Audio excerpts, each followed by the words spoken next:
Togoza, and welcome to part 4 of Understanding Your Holy Spirit. In part 1, we discussed the Holy Spirit in a Christian context. In part 2, we talked about African spiritual tradition and how it relates to spirit. Also included hoodoo in that conversation. And in part 3, we talked about Isitunya, which is the prophetic messenger spirit found in Ubungoma or in Zulu spiritual tradition. And in part 4, which is the part we're in now, we're going to talk about activating spirit, okay? And we're going to use a term that some of you may be familiar with.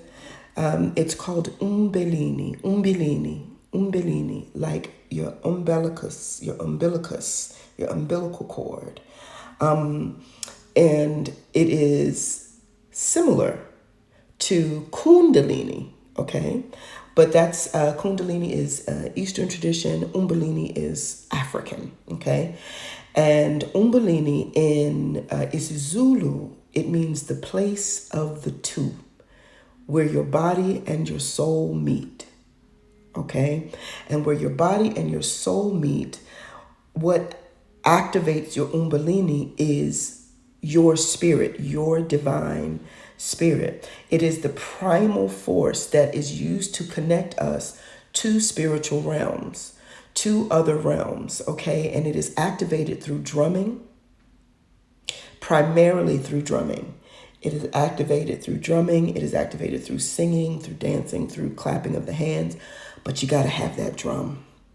The drum is what activates us. It's part of the reason why, specifically in the colonial United States, I believe even in some parts of the Caribbean, where the drum became outlawed during our ancestors' enslavement because of how it would activate us, because of how we could communicate with it, because of how what happened in our bodies and in our spirits and in our minds when we were in the presence of the drum.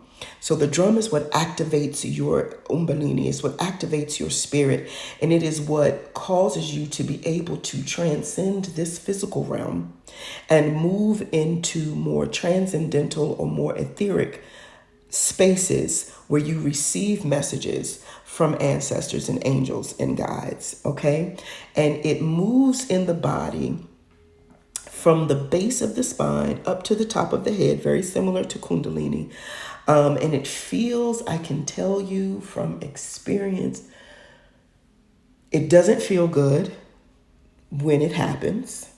You will know when it happens because you will not feel anything like that before or after, because it feels like almost like a white hot snake swirling and wrapping itself around your spine and using your spine and climbing up your spine. And I had a migraine for about 2 or 3 days after I had my umbelini awakening. And shout out to my Baba, Makosi Ateo Kanyezi, who facilitated that. And it was just very, very unpleasant. It was very unpleasant, but it's because that energy had been dormant for so long and it had not been awakened properly. And so that's what happens. It feels like a hot snake. In Kosa tradition, and forgive me for not being able to do those clicks. My tongue is very Western, so I can't do the clicks to say Kosa properly. But Kosa tradition, umbelini can cause psychosomatic manifestations like anxiety, visions, and hallucinations. This is also something that can happen to you in the Zulu tradition. It's just the nature of what is happening when your divine spirit within you is being awakened, right? When this umbelini is being awakened. Again, altered states of consciousness, trances, heightened senses. These are all things that you experience during your Umbelini awakening, and it should be sharpened. Your Umbelini or your spirit should be sharpened, nurtured, and awakened using cleanses, communicating with your ancestors, eating certain foods, taking in certain medications, also engaging in certain things that nurture your spirit. We spoke earlier about certain types of music and certain types of environments that are more better suited to support your spirit. If when you are around certain people and you start to feel physically heavy, you start to feel like, oh, this it ain't my vibe. It is important for you to listen to that, because that is your spirit telling you that this is not a nurturing ground for me, right? And you could open yourself to certain spiritual attacks and psychic attacks and things of that nature. So it's very important to nurture your spirit. And here's the thing: the things that nurture your spirit are the things that activate your spirit. So whether you want to be activated in your gift or whether your gift has already been activated and it just needs some support, it's the same process. You're going to sing, you're going to dance, you're going to attend your altar, you're going to drum, you're going to take in certain herbs, you're going to do certain types of cleanses. These are the things. The same thing to activate is the same thing that supports and nurtures your spirit. According to the Bible, there are 9 gifts of the Spirit and there are 9 fruit. And that's just according to the Bible. But there's more to it, but they're good. It's a good place to start, right? So the gifts of the Spirit are healing, prophecy, discerning of spirits, word of wisdom, word of knowledge, faith, miracles, diverse tongues, and interpretation of tongues. Okay? These are the gifts of the Spirit in the Christian context.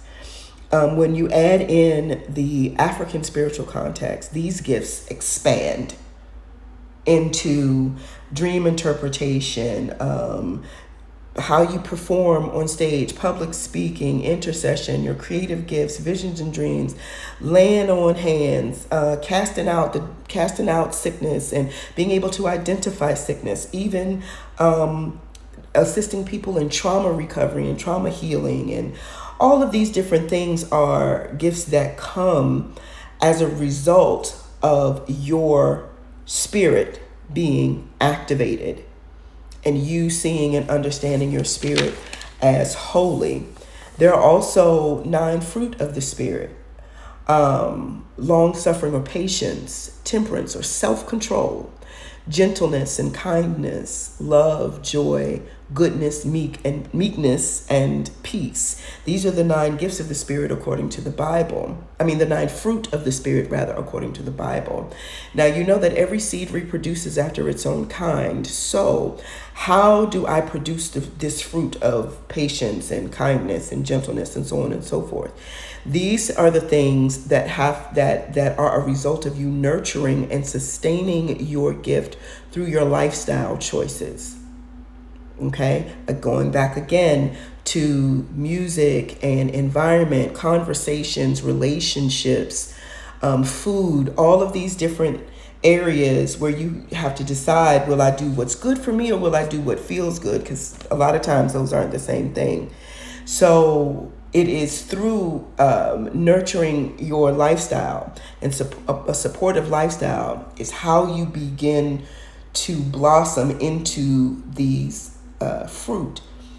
You can always tell when someone has not awakened their spirit if they're cruel or if they're mean, right?